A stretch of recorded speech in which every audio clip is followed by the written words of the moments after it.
Hi everyone, it's Joey Remenyi here from seekingbalance.com.au. Today I want to talk about long-term brain fog and feelings of persistent fatigue or disorientation. And this conversation is pretty dear to my own heart because I would say these feelings of kind of cotton wool in my head, brain fog, just yeah, feeling lost, feeling full, feeling heavy, feeling disconnected. I would describe this as not quite a migraine, but sort of moving toward getting a migraine, that kind of feeling that I can live my life, I can push through, I can concentrate, but everything takes effort and I really crash at the end of the day.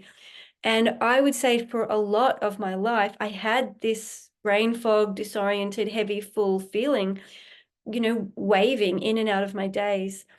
And my experience of that was sort of like, I'm healthy, I do yoga, I sleep well, like what is going on? And, all of the regular, get all the blood tests, check iron levels and da do all of that, maybe go see some spiritual healing and this and that. And it's like, okay, what's going on? What really helped me to move through that and to resolve it and to come to a place of genuine vitality and having myself back to me was really, well, definitely the Rocksteady process, which is my Rocksteady community where we learn to listen to the body, to understand our sensations, to be in dialogue with the body and heed the wisdom of the body. That got me to a point. And then the real piece that helped me was discovering the concept of neurodiversity, neurodivergence, neurocomplexity. And while it's almost like nothing changes and everything changes, I think the big piece for me was community, was releasing shame about my differences, was learning to fully accept and understand that my brain and my body have very different neural wiring. I'm high sensitive, I'm highly intuitive, I'm highly empathic. My body is literally taking in so much data. I need lots of downtime, quiet time, alone time, solitude to digest that data, to integrate and metabolize the day. So it almost feels like I was really living on these neuronormative and culturally expected agendas. And I was subscribing to this mainstream way of life to a degree, or I was at least comparing myself to people and how they were living. And now that I've really deeply dived, this is a 10-year process, by the way. I really started to question, who am I? How am I in relationship to myself and the world about 10 years ago? And that was when I built the Rocksteady program and really deep dived into this gentle exploration of my body, my neurology, all of that. And it's been, well, it's been life-changing. And now that I understand the nuance of how multidimensional and how complex and how layered all of these physical, mental, emotional, spiritual aspects of life and how our neurons map each part of that, how I need to live my life differently. And being different doesn't make me sick, bad, or abnormal. Being different, understanding my different, nurturing my difference makes me stronger, makes me softer, and gives me back all of that vitality.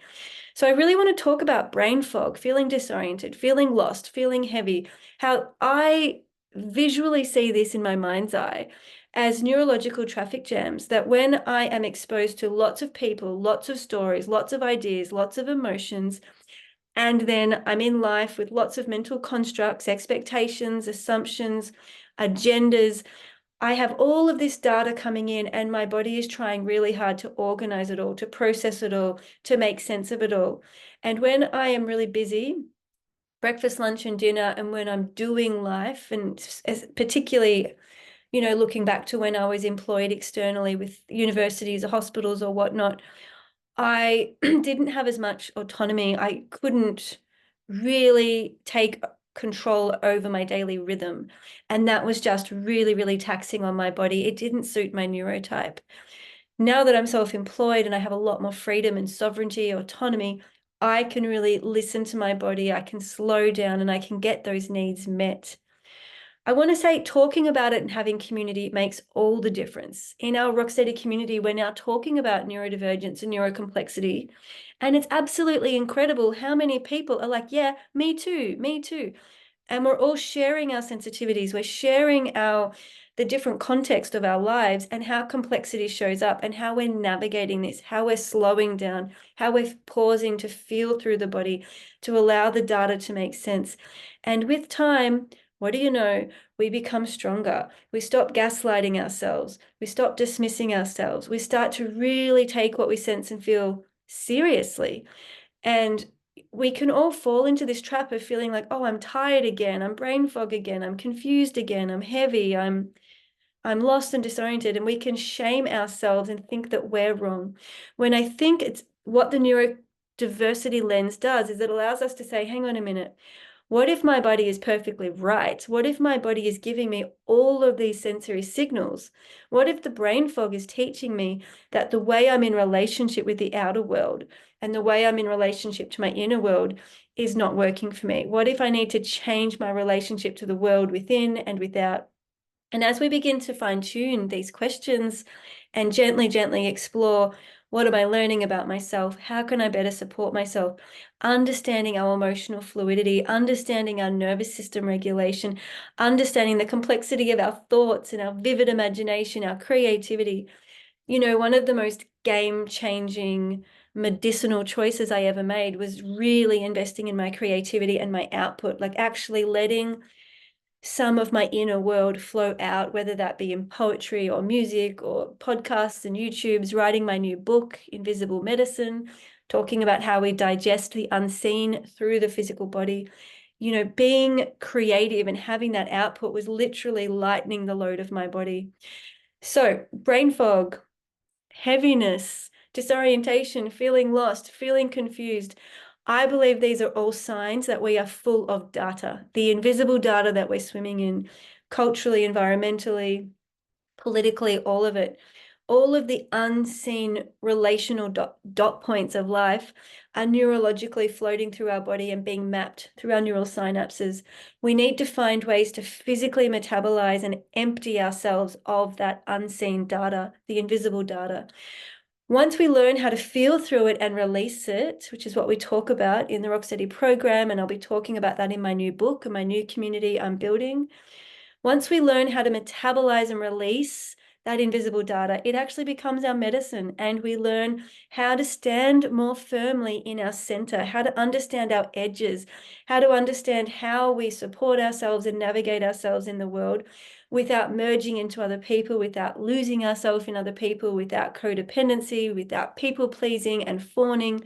We really come back into our center and we learn how to be with ourselves, listen to our bodies, and I would say actually live our lives by following the lead of the body. So we really deeply change not just our neural maps, but our way of being in the world. My experience of this is it's gentle, it's nourishing, it's beautiful, and it just keeps unfurling. As I said, I've been on this journey now for 10 years and it just keeps getting better. So I think we should talk about it.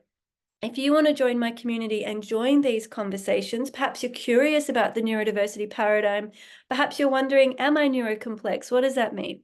Well, I can tell you, if there's 8 billion people on the planet, there's 8 billion different types of brain, body, neurology, nervous system maps. We're all wired differently. The question, in my opinion, is not necessarily, you know, what's your medical label or diagnosis, but how do you get the best out of the brain and body that you're born with? And what things can you learn about yourself that might be the very information that your brain fog and your confusion and disorientation, they could be the messages from your body inviting you to learn about yourself and discover how to better support yourself and how to get the best out of the brain and body that you're born with. So join me at seekingbalance.com.au. I would love to keep the conversation alive. I know for me, I've had a lot of shame about persistent brain fog, heaviness, confusion, disorientation, and there is no shame in this. It's nothing to feel ashamed about. We need to talk about it. We need to support each other. And as we talk about it, we mirror each other. We see ourselves in each other and we learn and we grow together in a really supportive and affirming way. So it's a bye for now.